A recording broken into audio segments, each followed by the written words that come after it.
tal? Muy buenas tardes, soy Florencia de Rodas y como cada semana recuperamos la memoria noticiosa de ECO, el primer sistema informativo de habla hispana del mundo.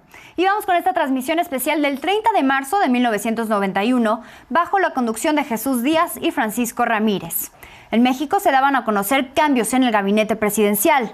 La organización terrorista vasca ETA llegaba a 789 personas asesinadas y el presidente español Felipe González cumplía con la ley de huelga. Una investigación en Italia revelaba los vínculos del gobierno con la mafia.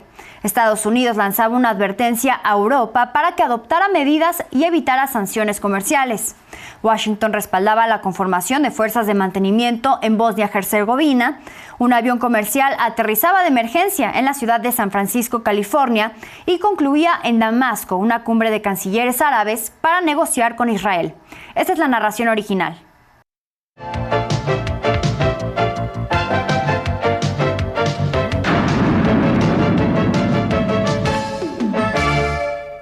Les saludo a nombre de Jacobo Zabludovsky, conductor titular de este noticiero. El presidente Carlos Salinas de Gortari de México hizo cambios en su gabinete. El presidente de la República designó hoy al señor Emilio Gamboa Patrón, secretario de Comunicaciones y Transportes, en sustitución del señor Andrés Caso Lombardo, quien ha sido invitado a incorporarse a una alta responsabilidad en el Servicio Exterior Mexicano. Para sustituir al señor Emilio Gamboa Patrón en la Dirección General del Instituto Mexicano del Seguro Social, el presidente Carlos Salinas de Gortari formuló una invitación al señor Genaro Borrego Estrada, quien hasta hoy se desempeñó como presidente del Comité Ejecutivo Nacional del Partido Revolucionario Institucional. Por otra parte, el presidente de la República, a través del secretario de Hacienda y Crédito Público, designó al señor Jack Rogozinski como director general del Banco Nacional de Obras y Servicios Públicos, nombramiento que entrará en vigor el próximo 12 de abril. El señor Rogozinski fungió hasta hoy como jefe de la unidad de desincorporación adscrita a la Secretaría de Hacienda y Crédito Público.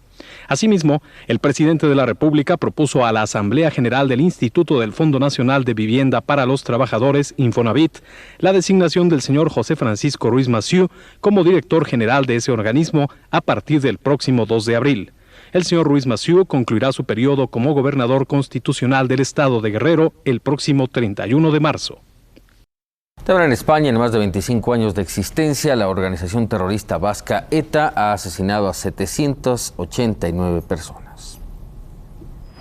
En España, las fuerzas de seguridad permanecen en estado de máxima alerta al cumplirse el primer aniversario de la desarticulación de la cúpula de la organización terrorista vasca ETA, cuyo escenario fue esta casa de campo en la localidad de Bidart, al sur de Francia, coincidiendo con esta fecha en la que fue detenido el máximo dirigente de ETA, Francisco Mújica Garmendia, alias Paquito, y otros 3 líderes, entre ellos los expertos en explosivos y en recaudar información. En el País Vasco, al norte de España, en la autopista de Bilbao, la Guardia Civil descubrió y neutralizó un coche con más de 70 kilos de explosivos que iba a ser trasladado a Madrid para que el comando de la capital española lo utilizara para un sangriento atentado. Mientras tanto, en París continúa el juicio contra la cúpula de ETA, donde los líderes de la banda terrorista son juzgados por pertenecer a asociación de malhechores. ETA, con 34 años de vida y 25 años de cometer crímenes, tiene en su historial el haber asesinado a 789 personas. También de España, esto es parte de lo que publica el periódico ABC en su edición de hoy, martes 30 de marzo. En su portada destaca la petición de la oposición española sobre una nueva revisión de las cuentas del Partido Socialista después de que el juez Marino Barbero puso en evidencia el informe fiscal que exculpa al Partido Socialista del supuesto financiamiento ilegal como organización política. En otra nota, ABC de hoy martes asegura que el gobierno del presidente Felipe González optó por respetar el acuerdo sobre la ley de huelga pactado con dirigentes gremiales. ABC menciona fuentes socialistas como apoyo de su información. En primera plana, ABC hace eco de las declaraciones de José María Aznar, el presidente nacional del Partido Popular, quien advirtió que no es bueno para España ser el único país europeo con un gobierno socialista. Dice que mientras más rápido se adapte España a las corrientes de cambio, será mejor.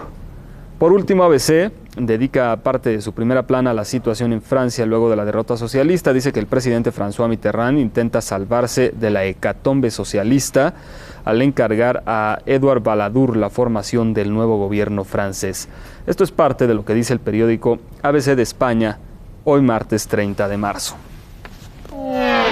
En Italia, la operación Manos Limpias continúa poniendo al descubierto los supuestos nexos de la política con la mafia.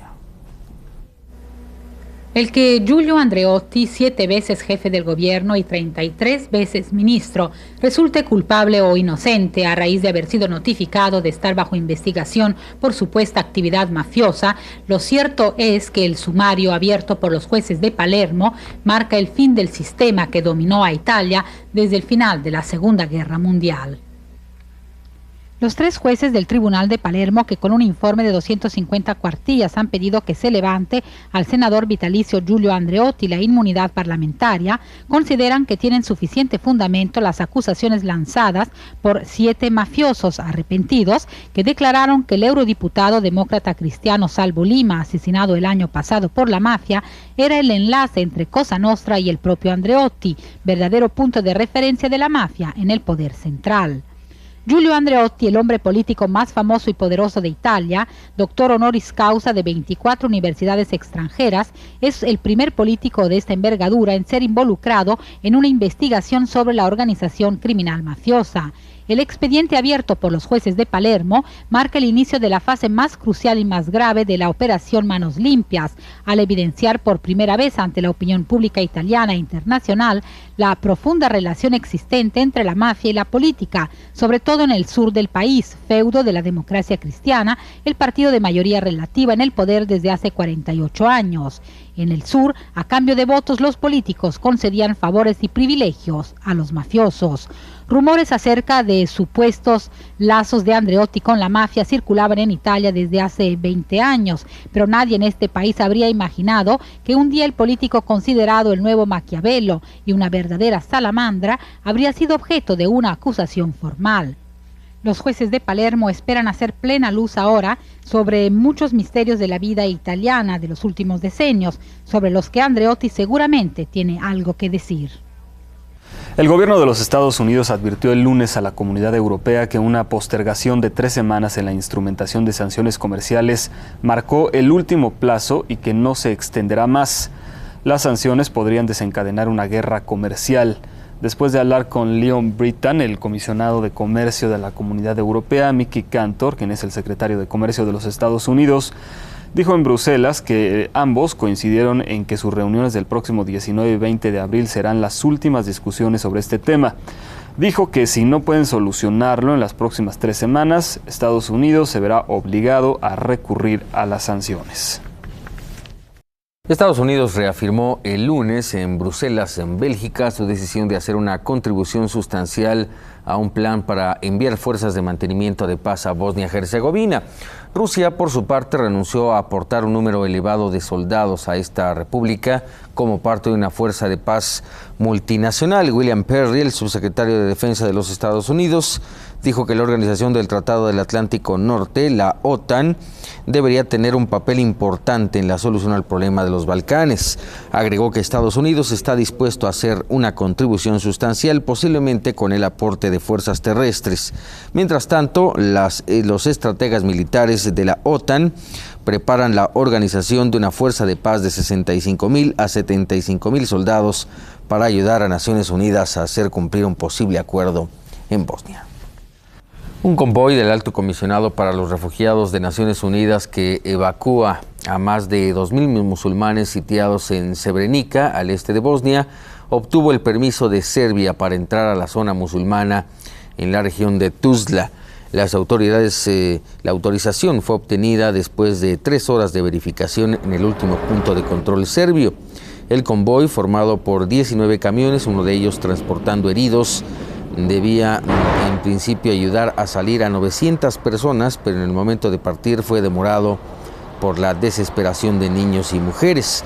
Un segundo convoy del organismo de Naciones Unidas con ayuda llegó al puente de Mali Zvornik en territorio serbio y se espera su entrada en Bosnia. En torno a Medio Oriente, concluyó la reunión de cancilleres árabes en Damasco, Siria. Como fue previsto, los cancilleres de los estados árabes implicados en las negociaciones con Israel concluyeron su reunión de coordinación en Damasco sin poder decidir sobre la participación o no en la 9ª ronda de negociaciones bilaterales propuesta para el próximo 20 de abril en Washington. Los congregados insistieron sobre la concepción de una paz justa y global basada sobre la ejecución por parte de Israel de las resoluciones 242, 338 y 425. De vuelta a Beirut, el canciller Boez afirmó que los contactos políticos y diplomáticos interárabes proseguirán en los próximos días para alcanzar una posición común global, subrayando la necesidad de definir un criterio preciso para el papel de los Estados Unidos en el actual proceso de paz regional. Dentro del tema, los expulsados palestinos expresaron su satisfacción por la declaración final de los congregados en la capital siria, quienes acondicionaron su participación en la 9ª ronda con la vuelta de estos últimos a su territorio. Un colono israelí fue asesinado el lunes en el territorio ocupado de la Franja de Gaza. Sayed Dush, de 38 años de edad, fue apuñalado en su invernadero en el asentamiento de Kfar Yam. Duch murió una hora después a causa de las heridas que le causaron. Duch es el 6º israelí asesinado en la Franja de Gaza en un mes y el segundo en 2 días. Hosni Mubarak, el presidente de Egipto, recibió en el Cairo a Yasser Arafat, el líder de la OLP. En vísperas de su gira por Europa y los Estados Unidos de Norteamérica, el presidente Hosni Mubarak se entrevistó en el Cairo con el líder palestino Yasser Arafat para analizar el estado actual del proceso de paz para el Medio Oriente. Importantes funcionarios egipcios y palestinos, entre los que se contaban Amr Musa, ministro de Asuntos Exteriores del gobierno cairota, y Nabil Chaz, se sumaron al encuentro inicialmente privado para discutir sobre las formas de dar un nuevo impulso a las negociaciones y de superar los obstáculos que se interponen en su camino, en particular el problema de los deportados. Arafat agradeció los esfuerzos de la diplomacia cairota por resolver ese asunto y por reactivar el proceso de paz, y subrayó que Egipto es un socio más que un mediador en dicho proceso. Al término de las conversaciones, el ministro Musa declaró a la prensa que estudiaron los contactos con Washington, así como los obstáculos que enfrenta el proceso de paz, y que el líder de la OLP expuso el punto de vista palestino sobre ese asunto y propuso algunas iniciativas. A pregunta expresa de un reportero, el señor Musa respondió que no discutieron sobre la participación de los palestinos en la próxima ronda de conversaciones que tendrá lugar en Washington, pero reconoció que el problema de los deportados es un obstáculo que habrá que superar para lograr la paz. El presidente Frederik de Klerk de Sudáfrica anunció un plan para combatir el terrorismo que afecta desde hace tiempo tanto al gobierno como a los habitantes de este país. El presidente de Klerk, reaccionando a las presiones y sentimientos muy negativos de los sudafricanos de raza blanca respecto a los continuos ataques terroristas de APLA, brazo militar del Congreso Panafricanista, contra miembros de su comunidad, en un discurso inesperado pronunciado ante el Parlamento en la Ciudad del Cabo, de Klerk anunció un plan de 10 puntos para combatir dicho terrorismo, aunque aludiendo a razones de seguridad no mencionó el contenido de cada punto. No obstante, en información filtrada a la prensa se especula con un ataque al sur de Transkei, estado independiente autogobernado producto de la segregación de razas durante la era del apartheid, donde la inteligencia militar ha detectado bases terroristas de APLA. También este hecho ha sido confirmado por la comisión de investigación que preside el juez Roston. Saliendo al paso de los artículos aparecidos en la prensa nacional al respecto, el general Bantu Olomisa, jefe del mando militar que gobierna el Homeland vecino, advirtió que la invasión de su país significará un enfrentamiento directo con su ejército. Mientras tanto, Clarence Makueto, presidente del Congreso Panafricanista, sector político de la organización, en conferencia de prensa, calificada de contradictoria por los medios de comunicación, indicó que los panafricanistas rechazan cualquier acción violenta que produzca víctimas. Pero al mismo tiempo, Makueto no condenó las acciones terroristas de su brazo armado contra sudafricanos de raza blanca. rechazando a la vez el informe presentado por la Comisión de Investigación Goldstone. Dentro de este estado de cosas, el Congreso Panafricanista ha sido excluido de la próxima ronda de negociaciones multipartidistas hasta que no denuncien públicamente las acciones terroristas de su brazo militar.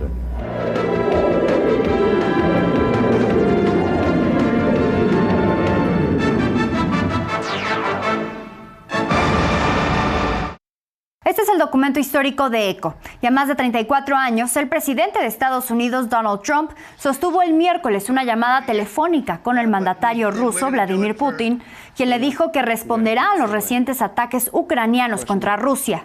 Fue una buena conversación, pero no una que conduzca a una paz inmediata. Así lo detalló Trump en la red Truth Social.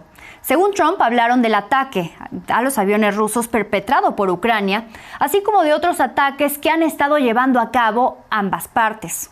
El jueves, Trump dijo que quizá es mejor dejar que Rusia y Ucrania peleen por un rato antes de negociar la paz. Y el presidente ucraniano Volodymyr Zelensky declaró el miércoles que la propuesta de Rusia para poner fin a la guerra de 3 años entre ambos países no es viable. Y reiteró su llamado a mantener conversaciones cara a cara con el líder ruso Vladimir Putin. Rusia presentó a Ucrania un memorando en el que establecía sus condiciones para un alto al fuego, así como las directrices clave para un tratado integral que ponga fin al conflicto.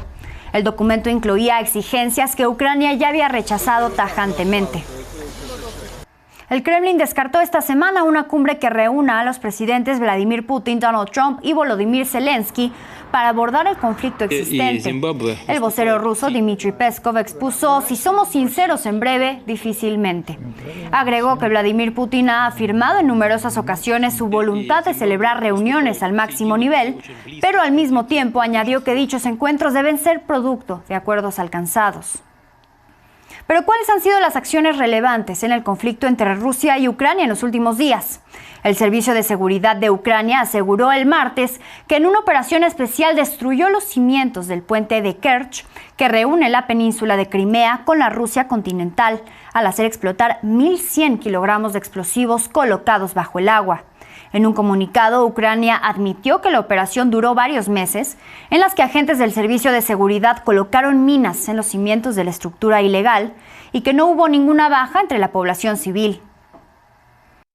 Además de destruir el puente de Kerch, Ucrania asestó el domingo pasado su mayor golpe contra el sistema de aviación militar ruso en un ataque con drones que alcanzó incluso una zona en Siberia. 40 aviones estratégicos fueron inutilizados. Vamos con el reporte de Manuel Rosales. Оце так файно виглядає зараз аеродром Білая. Стратегічна ворожа авіація. Estos son los drones explosivos de corto alcance que Ucrania utilizó para realizar el domingo la Operación Telaraña, que se convirtió en el mayor ataque contra la aviación rusa desde el inicio de la guerra.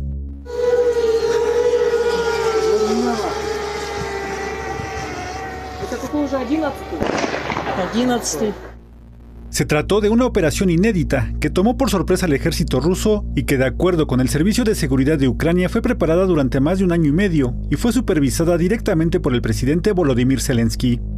Можна сказати впевнено, що це абсолютно унікальна операція. Para llevarla a cabo, Ucrania metió de contrabando a Rusia decenas de drones explosivos, que después fueron escondidos en estructuras de madera en el techo de cabinas móviles, que fueron transportadas en contenedores hasta el punto de lanzamiento. Zelensky aseguró además que la operación fue coordinada directamente desde territorio ruso. Найцікавіше, і вже зараз це можна говорити публічно, офіс нашої операції на території Росії знаходився безпосередньо поруч з управлінням ФСБ Росії в одній з їхніх областей. Al momento del ataque, el techo de los contenedores se abrió de forma remota para permitir el despegue de los dispositivos. Загалом в операції було використано 117 дронів і відповідна кількість операторів дронів працювали. El resultado, más de 40 aviones estratégicos destruidos, entre ellos bombarderos estratégicos Tu-95 y Tu-22 con capacidad nuclear, y utilizados por Moscú para disparar misiles de largo alcance, y al menos un avión A-50 de respuesta temprana, empleado para coordinar los objetivos y detectar las defensas antiaéreas. Los daños, de acuerdo con Ucrania, ascienden a más de $7,000 millones, pero sobre todo son un duro golpe para la aviación estratégica y de largo alcance de Rusia. Вражено 34% стратегічних носіїв крилатих ракет на аеродромах базування. La oleada de drones alcanzó las bases de Olenia en el Ártico cerca de Finlandia, las de Ivanovo y de Aguilevo al este de Moscú y la más lejana la de Belaya, al este de Siberia, a más de 4.000 kilómetros de la frontera.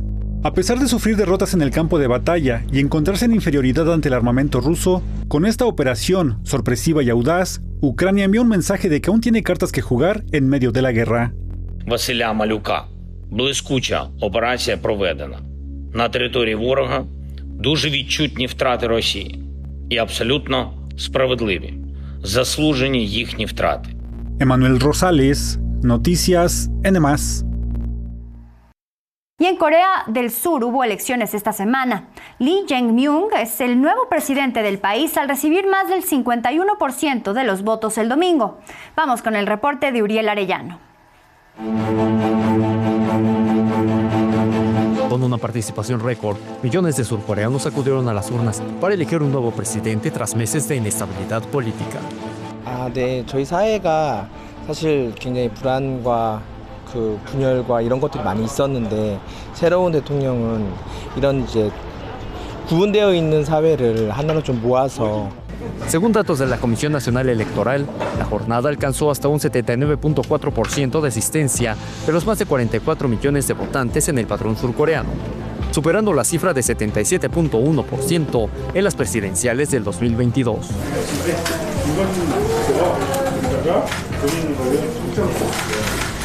Durante la última jornada de votación, tras dos previas la semana pasada, donde los candidatos utilizaron su derecho a sufragar por anticipado, el actual expresidente Yoon Suk-yeol hizo una reaparición pública en una casilla electoral de la capital, Seúl, por primera vez desde que fue oficialmente destituido de su cargo el pasado 4 de abril por la declaración de una sorpresiva, pero efímera ley marcial la noche del 3 de diciembre del 2024.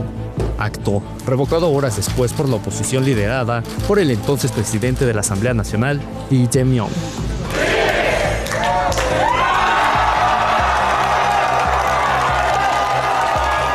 Justo a la hora en que cerraban las casillas a las 8 de la noche, tiempo local, y comenzaba el conteo de votos, los medios surcoreanos difundieron sus encuestas de salida, donde daban un apabullante triunfo al candidato del Partido Democrático, Lee Jae-myung, con el 51.7% de los votos, contra un 39.3% de su rival Kim Mun-soo del Partido del Poder Popular.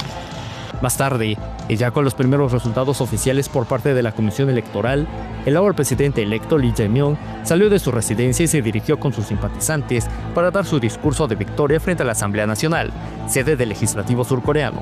No sin antes dar unas palabras de agradecimiento a los partidarios y prensa, quienes desde temprano esperaban verlo convertido en el presidente número 21 de Corea del Sur. 만약에 이대로 결과가 확정이 된다면 우리 국민들의 위대한 결정에 경의를 표합니다. 제게 주어진 큰 책임과 사명을 우리 국민들의 기대에 어긋나지 않도록. Y la ceremonia de investidura será durante la misma jornada, sin un periodo de transición, debido a que se trata de unos comicios extraordinarios para cubrir el vacío de poder desde la destitución de Yoon Suk-yeol. Uriel Arellano, Noticias N+. Vamos a hacer una pausa, pero continuamos con la información y como ya se lo adelantaba, la cifra de muertos por ataques israelíes en Gaza aumenta. El alto comisionado de la ONU para los Derechos Humanos, Volker Turk, calificó como inconcebibles los ataques de Israel contra palestinos que intentan acceder a exiguas cantidades de ayuda alimentaria en Gaza en los últimos días. Los ataques han ocurrido desde el 1 de junio y han continuado día tras día. El domingo hubo 32 muertos, el lunes 3 y el martes los muertos fueron 27. El secretario general de la Organización de Naciones Unidas, Antonio Guterres, pidió una investigación independiente sobre el ataque en un centro de distribución en Gaza que dejó al menos 31 palestinos muertos. Guterres dijo estar consternado por los reportes de palestinos muertos y heridos mientras buscaban ayuda en Gaza. Agregó que es inaceptable que los palestinos estén arriesgando sus vidas por comida y pidió que los autores sean responsabilizados. Y en otros temas, el líder supremo de Irán, el ayatolá Ali Jamenei, afirmó el miércoles que la propuesta de Estados Unidos para alcanzar un acuerdo sobre el programa nuclear va en contra de los intereses nacionales. Jamenei señaló que la propuesta presentada por los estadounidenses es 100% contraria a la consigna Podemos, al referirse a la Revolución Islámica de 1979 sobre la independencia del país. ¿Por qué interfieren en la decisión de Irán de proceder o no con el enriquecimiento? No tienen nada que decir, así expresó Jamenei. Estados Unidos desea que Irán no desarrolle armas nucleares. Y pasamos a otro tema, y es que Perú ya tiene un nuevo aeropuerto internacional que es considerado como el más moderno de América Latina. El reporte lo tenemos con Ricardo Burgos. Comenzó a operar el nuevo aeropuerto internacional de Perú. Tras concluir la etapa de marcha blanca, la terminal aérea, considerada la más moderna de América Latina, atenderá hasta 40 millones de pasajeros por año. Este hecho fue considerado histórico por la presidenta Dina Boluarte. Con la inauguración de este aeropuerto, el más moderno de Latinoamérica, nuestro país avanza hacia el futuro. El nuevo aeropuerto, que mejorará la conectividad del Perú con el extranjero, es 3 veces más grande que el Aeropuerto Internacional Jorge Chávez y demandó una inversión de $2.400 millones. El aeropuerto, llamado a convertirse en un nuevo polo de desarrollo, ha priorizado el tema de la seguridad. En términos de los elementos de seguridad que hemos instalado acá, desde el punto de vista de tomógrafos para la inspección de equipaje de bodega, como también los tomógrafos para la inspección de equipaje de mano, son los más modernos de la región. También hay mejoras en el control de pasajeros. Migraciones está implementando una nueva solución de control migratorio que incluye control migratorio convencional, así como control automatizado de fronteras.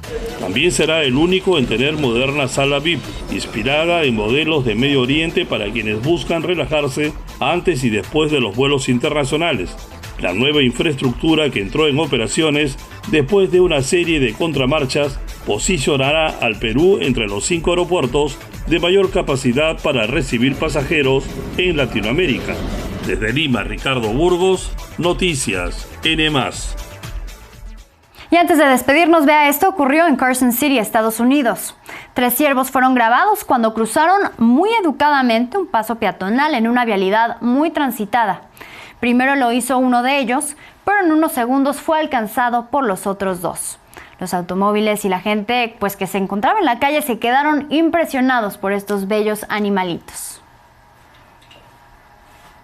Y hasta aquí, una emisión más del Archivo Histórico de ECO y de la actualidad de las noticias internacionales. Soy Florencia de Rodas, muchísimas gracias por acompañarnos. Los esperamos aquí la próxima semana.